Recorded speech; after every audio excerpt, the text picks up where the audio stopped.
Hello out there in internet land, and welcome to another episode of Next to the Floor, the show where we talk about pretty much whatever we feel like it because we can.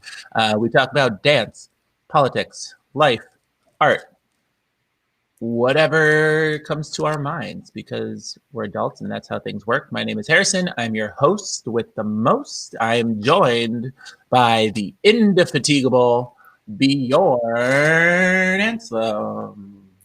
What up? I'll get it right one of these episodes. I know. I gotta look at the monitor. Well, I do. And I know before we go live, I can see where you are. Yeah, and then this happens. And then I forget. And then I also forget that my camera is mirrored. Oh. And then I also forget that Carrie can switch things around on us.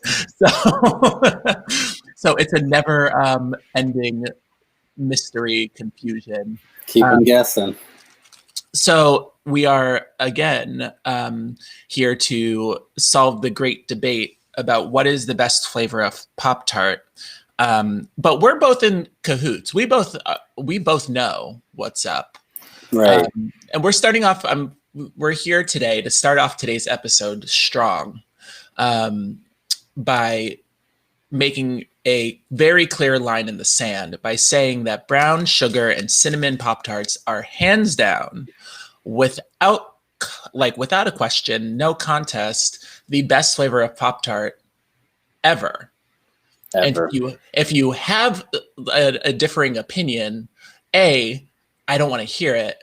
B, you can kick rocks. And C through Z, you're wrong. I'm sorry. So how about that for an episode starter? Yeah, I literally say there is no other flavor. There is no only other one flavor. I mean, come on. This is the Pop-tart. Right. When you say this is it, I don't know what those other things are, but this is the Pop-tart. So I would not know. I'm not the man to ask.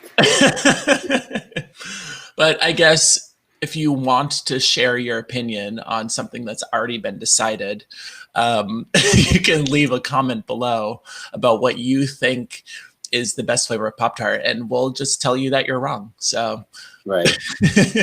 I actually literally plan on anytime somebody comments, just typing right underneath that wrong. Right. So try it and find out. So, but anywho, hello Bjorn. Hey. How's it going? Going pretty well. Good. Welcome to number 2 of the year, at least. Oh, don't show close up on my face as I'm chomping on the best Pop-tart in the world. Welcome to number 2, episode number 2, podcast number 2 of 2021. Still here. We're still here. I think this is episode number 14. Yeah. One of these days I will pay attention to what number we're on, but they all kind of like flow together anyway. So what is time really? Right. What is time?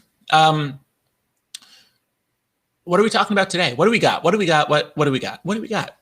What's on your mind? What are you feeling? Oh man. So many things. I mean, we never talked about the last episode, we started to talk about what do you call it? The storm on the Capitol. We didn't really talk about the crowds, the unfortunate deaths that happened to the people there, including the one police officer. I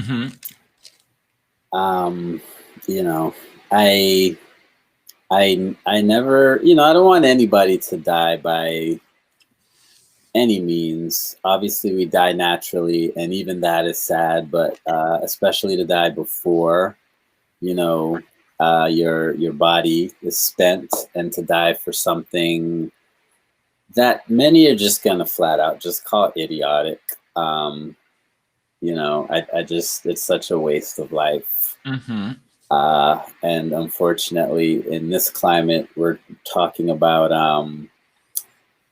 all the injustices and lacking of accountability on the side of the police and things. And then even in this situation, unfortunately, officer that was seemingly doing his job also passed away. So just like tons of just nonsense from my corner. Yeah. All right. I think that's a good topic. There's, fortunately, there's a lot to unpack in that. Yeah.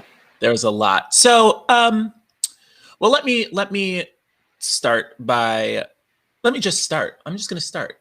Yeah. Here we go. So, you know, I agree. I think it's very sad in this situation that lives were lost and wasted for what it's worth. You know, I not going to look over the bits of dramatic irony that occurred this past week in like many channels. So let's talk about it. Let's start from the top. So let's start with the idea that, you know, one of the big things that kind of drove the MAGA cult and many Americans this year was this whole concept of Blue Lives Mattering. And, you know, for the entire summer, as a response to Black Lives Matter and our push for equality and, you know, justice and, you know, police reform, that's what we heard in response, that Blue Lives Matter. And the irony lost to actually no one. And it's nice to see, you know, kind of what we were talking about last episode where, you know, people are starting to wake up and we're like, why haven't you been paying attention? Is that people are starting to realize that, oh, maybe there is a double standard here, that like, it's interesting that the very same people who were, excuse me, decrying the Black Lives Matter movement and saying that Blue Lives Matter and blah, blah, blah, are the very same people who actively murdered a police officer. Yeah. At the Capitol. And, you know, like, we're not here at, you know, at Next to the Floor. We're not here. I'm not here to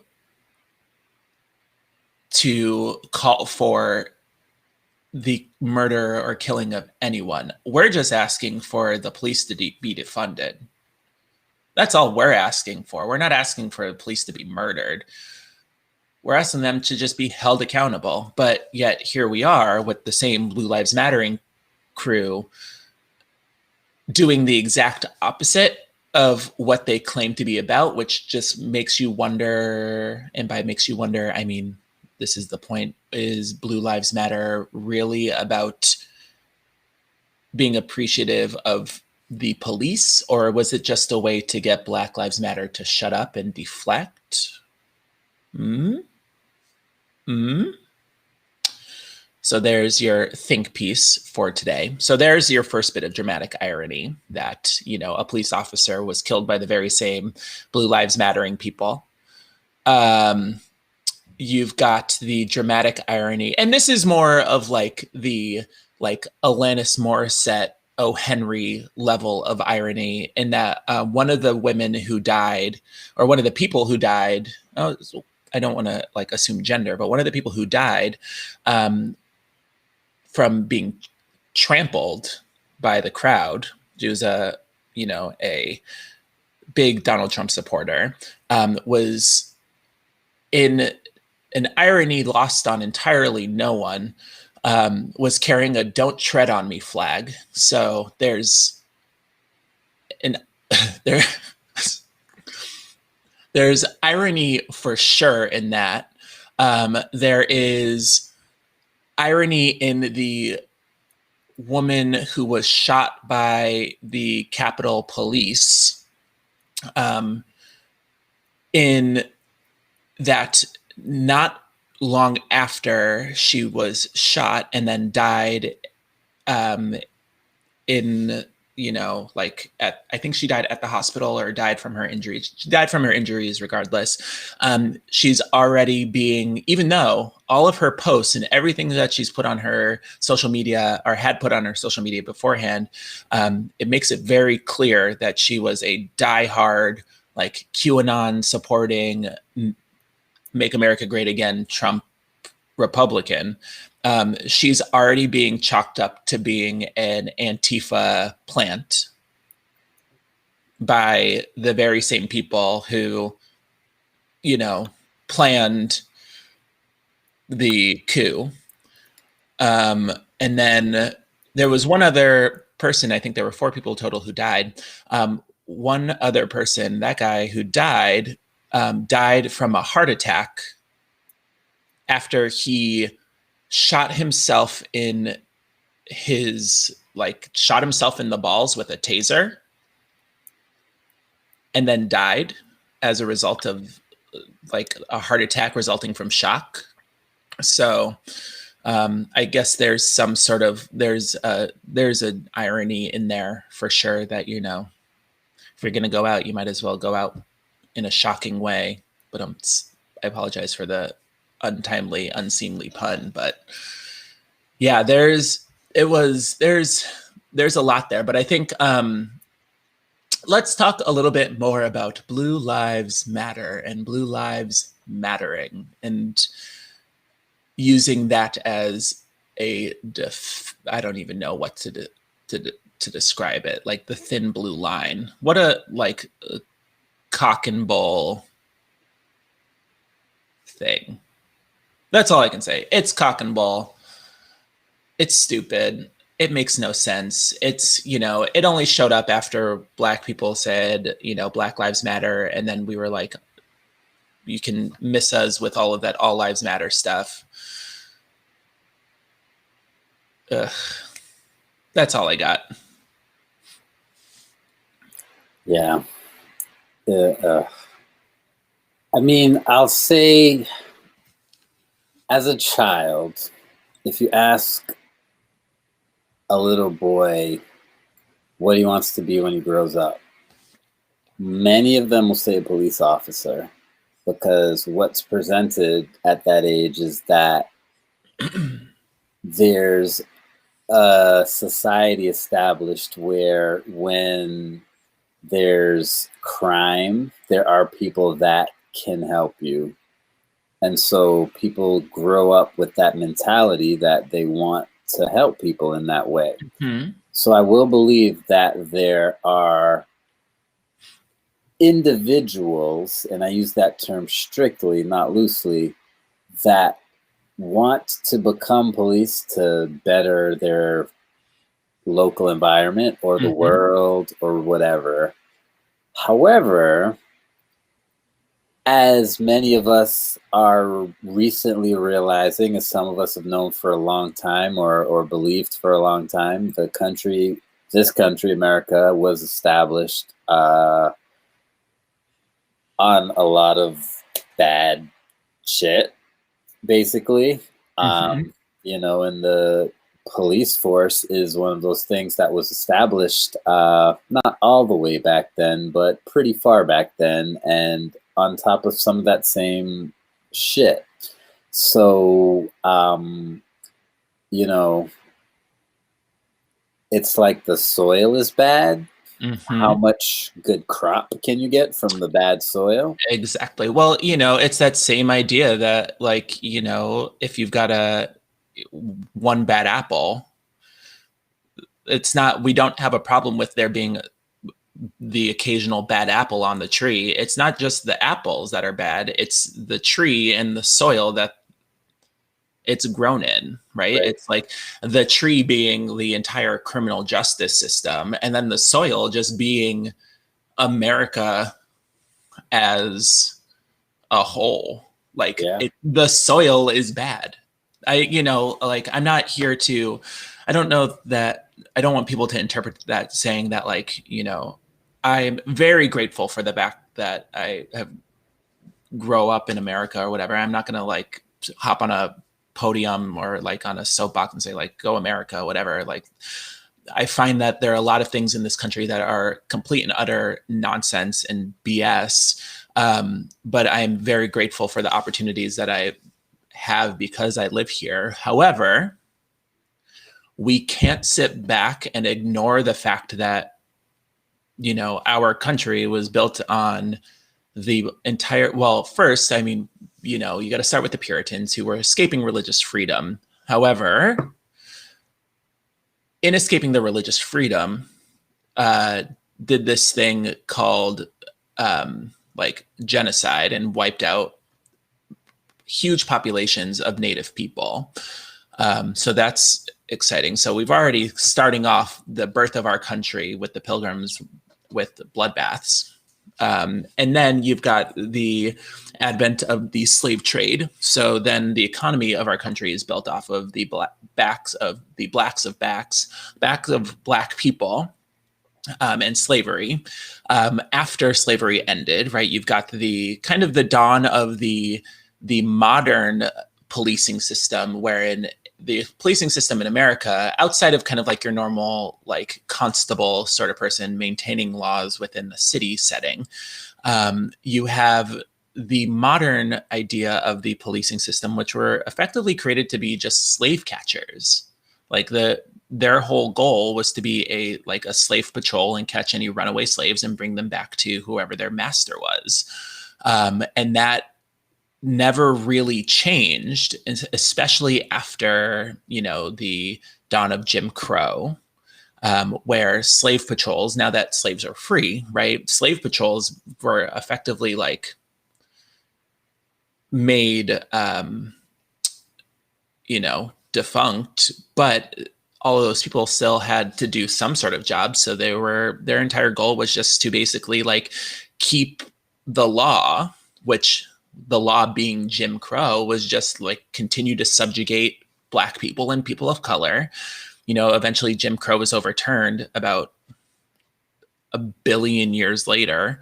And so then you end up with, you know, you end up with policing of inner city neighborhoods. You end up with things like Rosewood. You end up things like, I forget what the name of the civilization that was, or not the civil, like the settlement that was Central Park, that that was where Central Park is now, that was bulldozed to create Central Park. You end up with, you know, the war on drugs. You get broken window policing. So, you know, we've got all of these things within America's history and America itself that basically has produced a rotten tree that is therefore producing rotten fruit. So, you know, can I say as a child that I wanted to be a police officer? No, I can't say that because I wanted to be a firefighter. But I can understand why a lot of young boys want to be police officers, because we're fed the kind of the idea and notion that of, oh, you know, I think a lot of the imagery that we're given as children is that of like the superhero. You know, look at a lot of the superheroes in comics. You have Captain America, you've got, you know, Iron Man, Batman, Superman. They're all effectively there to bring, Batman is kind of its own case study. But they're there to, you know, promote justice and peace and order. And what are the words that are fed to us by the police system? Justice, peace, order. But as it stands, justice, peace, and order are only given to certain populations within the country. So there you go. Bada bing, bada boom. But speaking of superheroes, let's talk about every police officer's and every thin blue line, Blue Lives Matter's favorite superhero. And also, in ironic sense, the Punisher. Which, do you know, have you Have you read any of the Punisher comic books and or seen any of the? I think there were like 3 movies that have come out. Um, I know there was one back in, I want to say like the late 90s, early 2000s. Possibly. I When know I had was the that? video game when I was a kid. I I had the video definitely, game too. yeah, it was really cool. Yes. I had some comics. There was a Netflix There's a Netflix with show the about it. guy from Walking Dead. He plays Shane on Walking Dead. Yes. He plays the Hold on. I'm Punisher. looking it up right now. Uh, with the face. Oh man, John Bernthal. yes. Yes. Who else was in this? Nobody I know.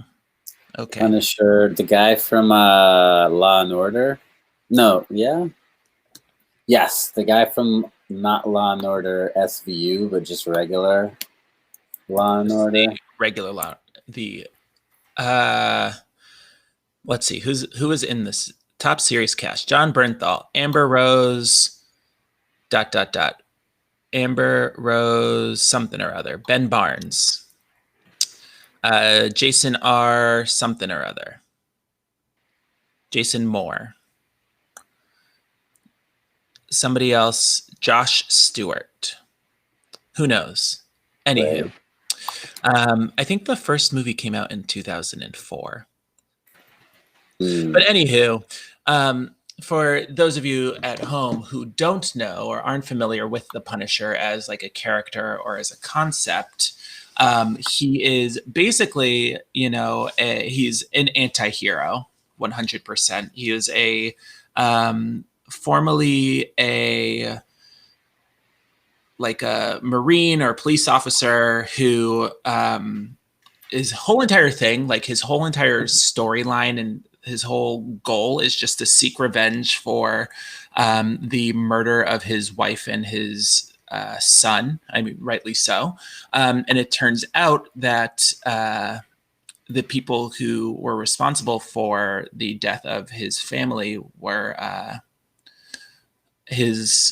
think they were like active Marines. So yeah, so the whole entire thing is basically a kind of it's supposed to be, and this is the most interesting thing, is that the whole entire concept of the Punisher is that it's supposed to be a critique of the modern like criminal justice system and its effect on the psyche of like white America, and how even though like we've been like America as a whole, as a society, we've been kind of indoctrinated to kind of do this whole weird kind of like hero worship thing of the police, how not everything is as happy go lucky as it may seem, that the institution in and of itself is rotten to the core.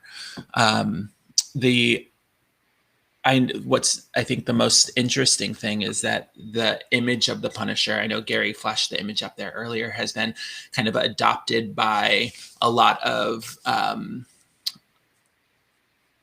like alt-right movements. I think, what is it, the 3%, like 3%, I forget what the name of the group is. They're like the 3% or something along those lines, has kind of adopted that as one of their main symbols. You see it a lot for like Thin Blue Line. I know there was a police department somewhere, I don't know where, that used the Punisher symbol as like the logo, or like put it on all of their cars, which is a really, really kind of weird, creepy thing. And I know for they ended up like deciding to remove it because wouldn't you know it, people in the community thought that the police officers were like, in having the Punisher skull on there, were like just going to go around and like kill people. I mean, do we know that they're not going to do that? Well, I mean, hello. You You know, know, I mean, it's a pretty serious logo to be. I, to be just like kind of flippantly throwing that around, Mhm. right? Like it's serious. It's pretty serious. I mean, just look, open your eyes and look at what's happening. I don't want to say like, people should be scared, but like you should be aware and Hmm. notice like this is progressively getting worse month after month. So, Hmm. you know, common sense would tell you it could get really bad at some point. Yep. Um, I'm gonna read a quote here from the publisher and co-creator of The Punisher, Jerry Conway, and he actively like of the people who have been like the most vocal about um, the kind of like misrepresentation and misuse of the Punisher symbol and like the Punisher as a logo or as a like a being to latch onto. He said it's interesting because as the co-creator, he would know. He said it's to me it's disturbing whenever I see authority figures embracing Punisher iconography because the Punisher represents a failure of the justice system. Right. The vigilante anti-hero is fundamentally a critique of the justice system, an example of social failure. So when cops put the Punisher's skull on their cars or members of the military wear Punisher skull patches, they're basically siding with an enemy of the system. Right. Conway While wearing the uniform while of the wearing the system. uniform. And then Conway compares it to putting a Confederate flag on a government building. Right. That is not So a government flag. um yeah, Uh, so yeah. Oh, the guy's name I forgot to mention, Vincent D'Onofrio. It's Law and Order Criminal Intent. I loved Criminal Intent. So he plays he plays Kingpin on both the Punisher and Daredevil. Oh, okay. Oh, Yeah. Yeah. okay. Yeah, yeah, Great. yeah, yeah, Tie yeah. the two comics in. Yeah. Yeah. Well, I mean, it's all Marvel, so it's all the same universe. You know? He shows up in a couple of Spider-Man comics. Yeah, right. Kingpin's all over the place.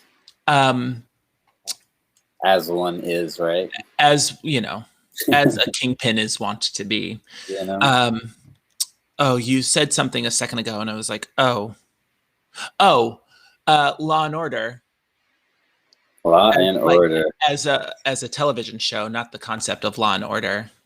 Um, isn't that back? Isn't there a new season? It is the last season, season 22, I Oh, it want to was say. the So last season. Okay. they're bringing back the entire cast, I believe, Oh, of the main nice. characters, and then it will end. For fine. Well, after 20,000 billion years. Yeah, yeah, man. Um, John Wolf?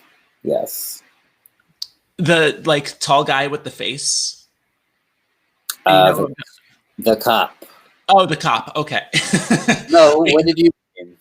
I who? meant John Wolf, the director, Oh, the the director. I producer. Yeah, gotcha. Who's the? I think it's Law and Order SVU. SVU is the best. That's the one that's come back this season. Oh, okay. Yeah. Oh no, he wasn't in SVU. Never mind. Oh, that was Ice T Ice is T. on SVU. He I couldn't remember if it was Ice T or Ice Cube, but it's Ice T.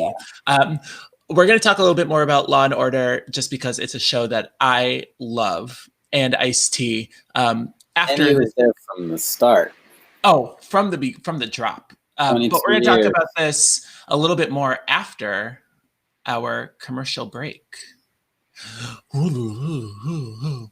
Okay, so here's our commercial break.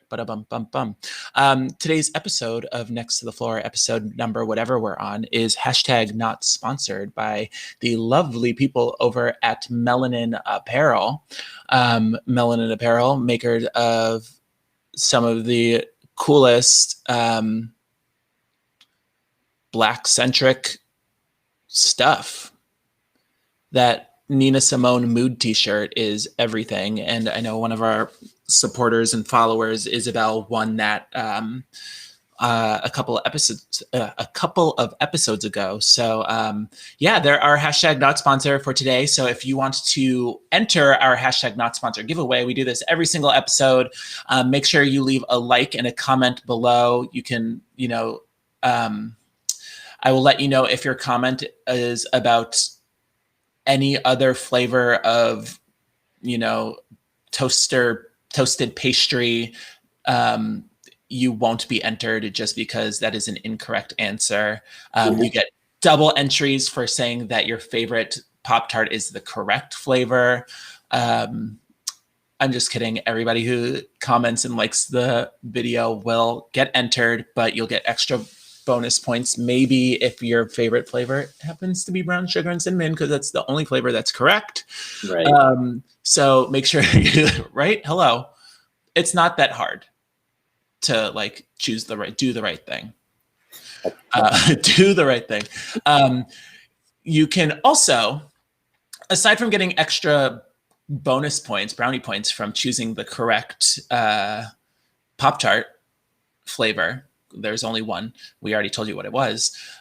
You can also get extra entries to our hashtag not sponsored giveaway by becoming one of our Patreons. You just visit www.patreon.com/next to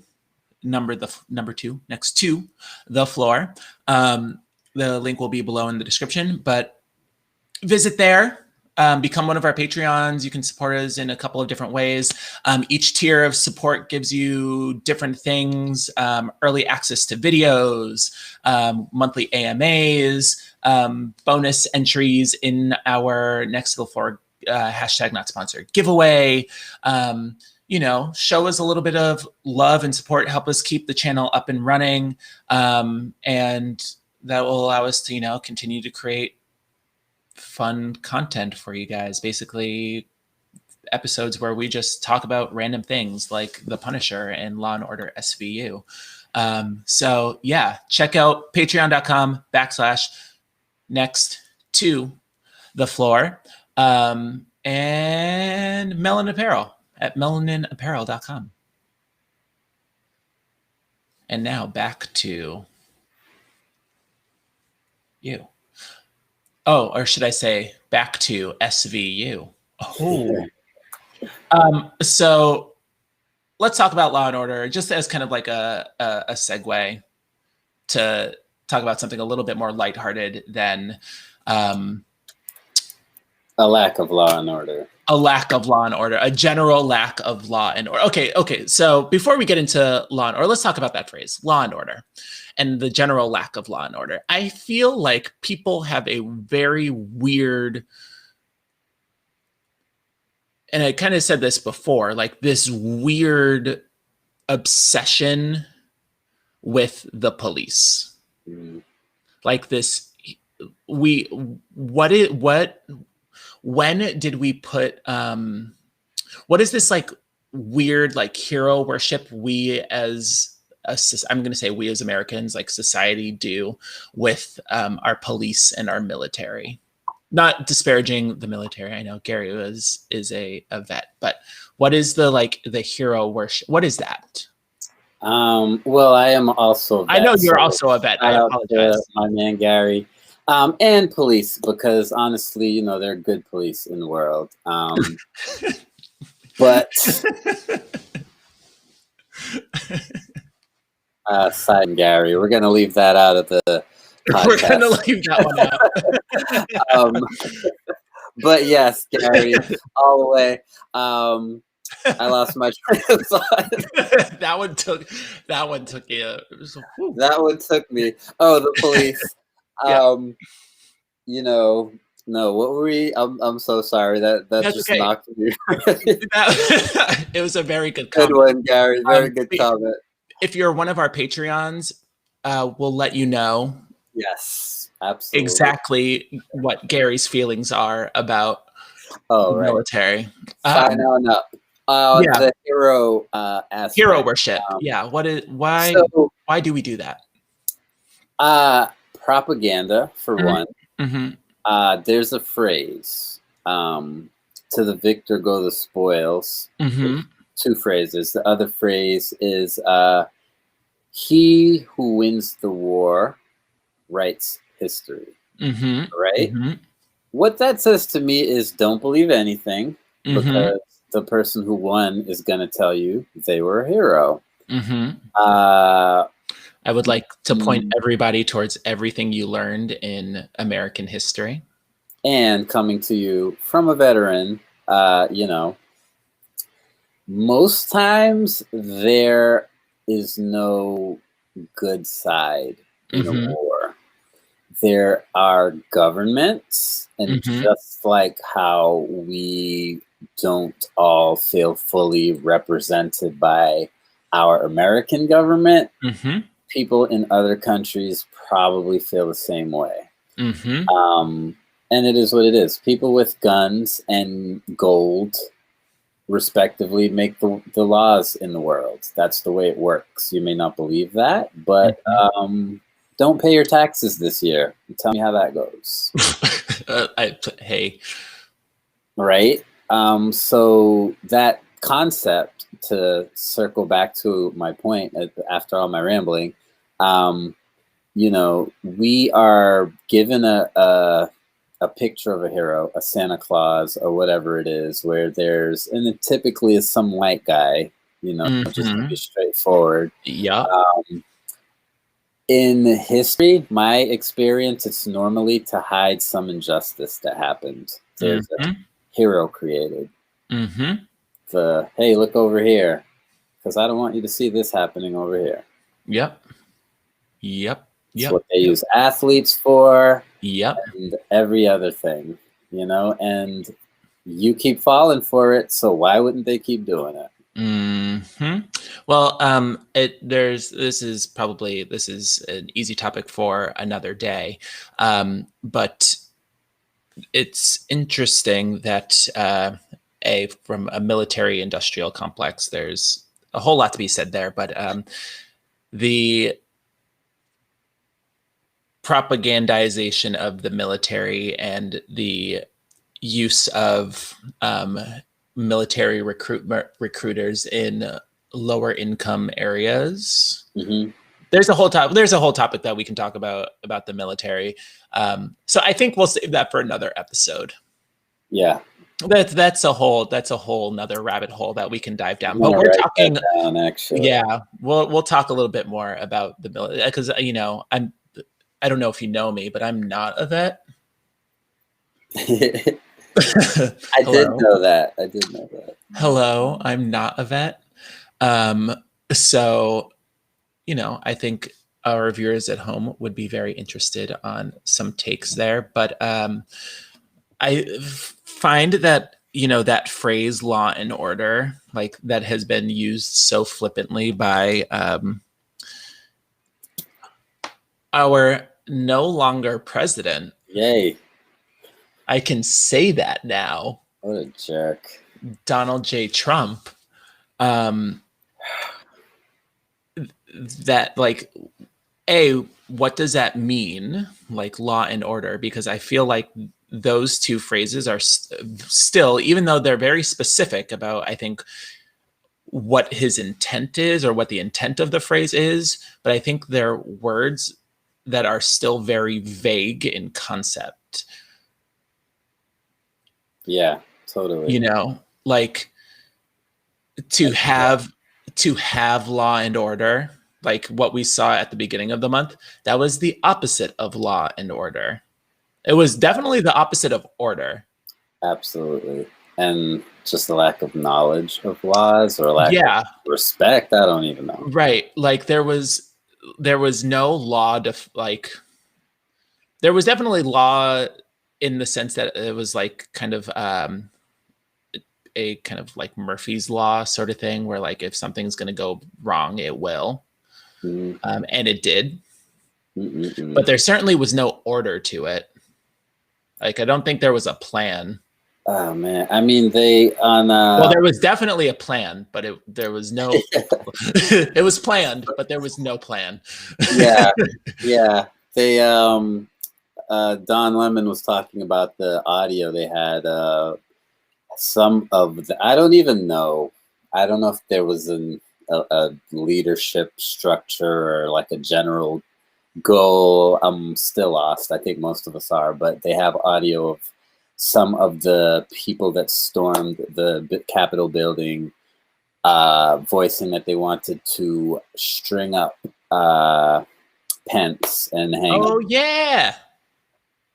Oh yeah. So like Well, I'm like I like who I don't even know what side, like I don't even know what's happening anymore. well, I the phrase that cut I think sticks to my mind. I was on Twitter the day or so afterwards, and I saw this. Somebody tweeted kind of in response to that, like, and it also in response to like everything that Lindsey Graham had to deal with, like when he was tracked down in the airport for not supporting Donald Trump, and blah blah blah blah blah.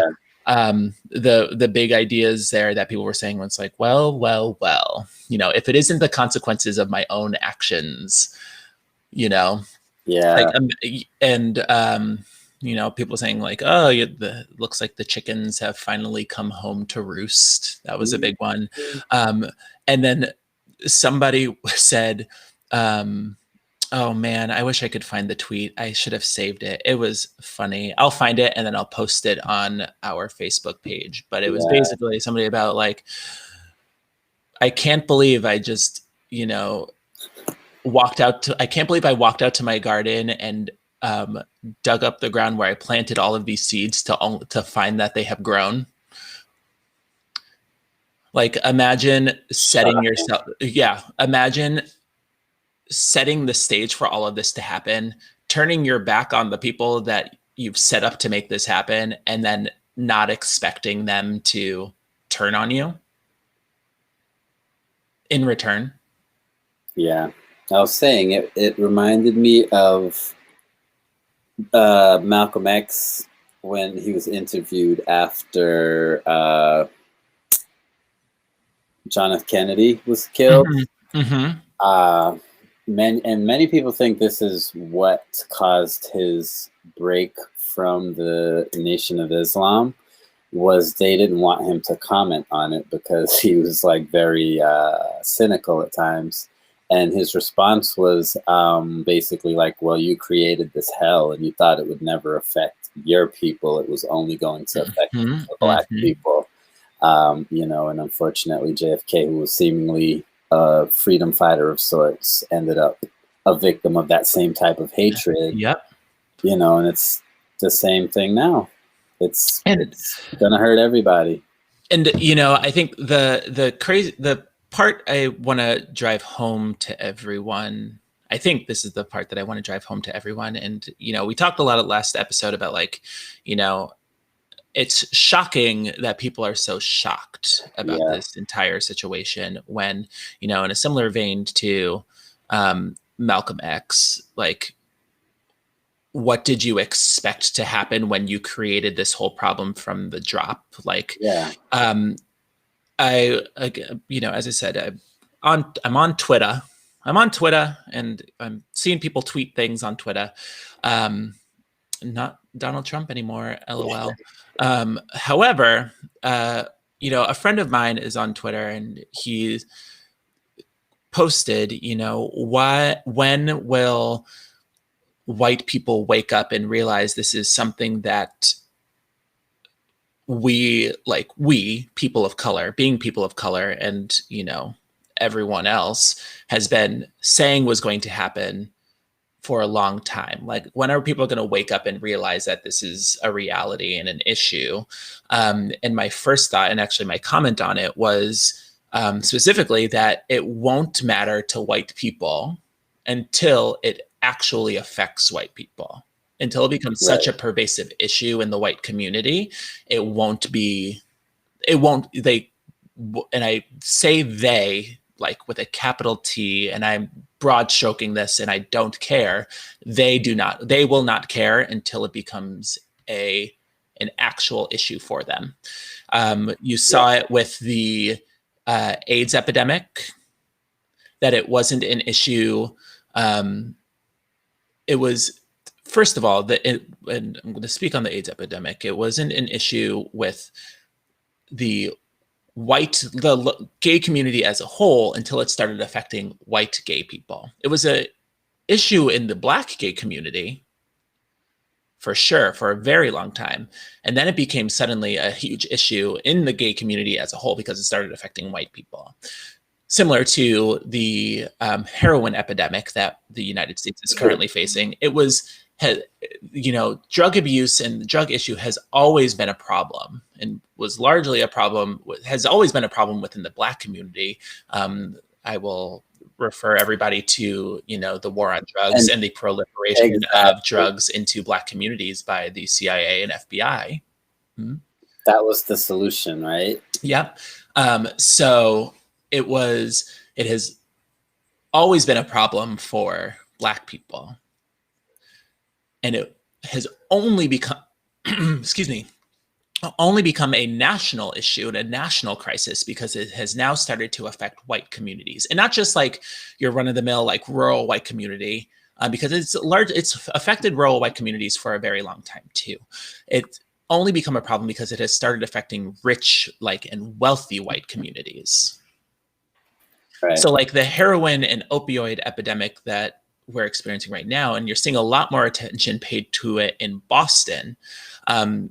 It's only becoming an issue here now because it's starting to affect the rich white people of Boston. Cape Cod, to be more specific. Exactly. Police violence and racial injustice, I mean, interestingly enough, is only starting to become an issue. And even then, it's not really an issue. And I don't know if it ever can become the issue that it needs to be, because it has not yet proliferated and started affecting white people to the extreme that it has Black people. And so until we hit that critical mass where the issues start to affect white people and start to affect their wallets, basically. Exactly. I don't even think they care until quite literally, until it affects their wallets, it will continue to be an issue. And this isn't to be like in a very pessimistic, nihilistic way, like what's the point of even fighting? Because, you have to, but I mean, you can still go become a millionaire. Yeah. To you. Yep. So I know our goal was to start talking about Law and Order SVU.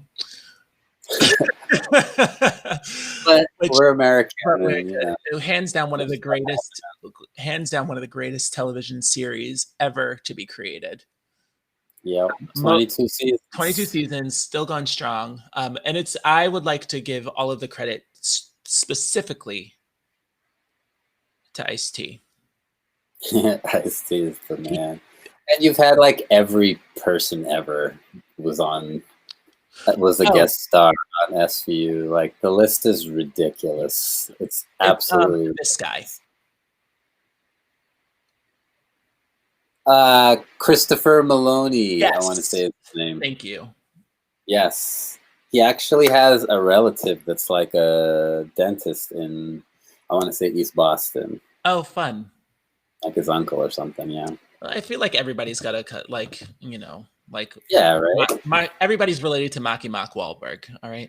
Oh, Marky Mark, he's yeah, of course. And I'm best friends with his cousin's cousin. Marky Mark. Best friends with Marky Mark's cousin. But I think, sadly, weirdly, I think we're at the end of today's episode. That was another quick one. It was another very quick one, but it was so much to talk about. It was a good one. It was a quick one, but it was a good one. Yeah, man. So some final thoughts for the people. One, if you want an issue to actually be dealt with, it's got to hit them in the pockets. It can only be an issue when it affects their money. Yeah. That's just all around the board. All around, and for every issue. Once it affects somebody's wallet, Now Now it it's will an be a issue. problem. That doesn't change for the powers that be. Nope. Another hot take from today, and this is, I think, the most important fact out of everything we talked about, that the only Pop-Tart is brown sugar and cinnamon. I don't care what anybody has to say. I'm not hearing it. My ears are closed and to any further conversation on that. Brown cinnamon and sugar is the only option. Or brown sugar cinnamon. I apologize. Cinnamon is brown. But yeah, make sure, in regards to things like the Punisher and Blue Lives Matter. Blue Lives Matter is a joke. We all know that. It's a joke. It's a farce. Don't be dumb with it. As far as things like, the Punisher, make sure when, if you're going to use something as kind of like an icon or like iconography for your cause, make sure you do a little bit of research about the, the goal and intent, or kind of what the story is actually about, so you don't accidentally use the image of an anti-hero who is kind of a major critique of the criminal justice system accidentally as your image for the criminal justice system, because Yeah. the cognitive dissonance is real with that one. But yeah, Bjorn, thank you so much for giving us your mind and brain and saying all those words. My pleasure. And to everyone at home, all of our Patreons, thank you so much for your support. Again, you can support us at www.patreon.com/next to the floor. Make sure you leave a like and comment below. Let us know what your favorite Pop-Tart flavor is, even though there's only one answer that is correct. All the rest will be ignored. So that way you can be entered into our #NotSponsored giveaway. This week's episode is #NotSponsored by Melanin Apparel at melaninaparel.com. So check them out. The link to their stuff will be in the description below. And with that, we'll see you on the next episode, which happens at some point. What's time anymore? What is time anymore? It happens in February. Coming. It might be it's not going to be our, it's not on Valentine's Day, but it's pretty close to Valentine's Day. So we might make it our Valentine's Day episode. Yeah, Bjorn, will you be my Valentine on the next episode? Absolutely. Oh man. my gosh. Yay. All right. Excellent. Well, with that, I hope you all have a phenomenal rest of your day, weekend, evening, afternoon, morning, wherever you are, whatever time it is. Have a wonderful whatever. And we will see you on the other side. Make sure to love each other. It costs you $0 to be a good person. And we'll catch you on the other side. Peace, guys.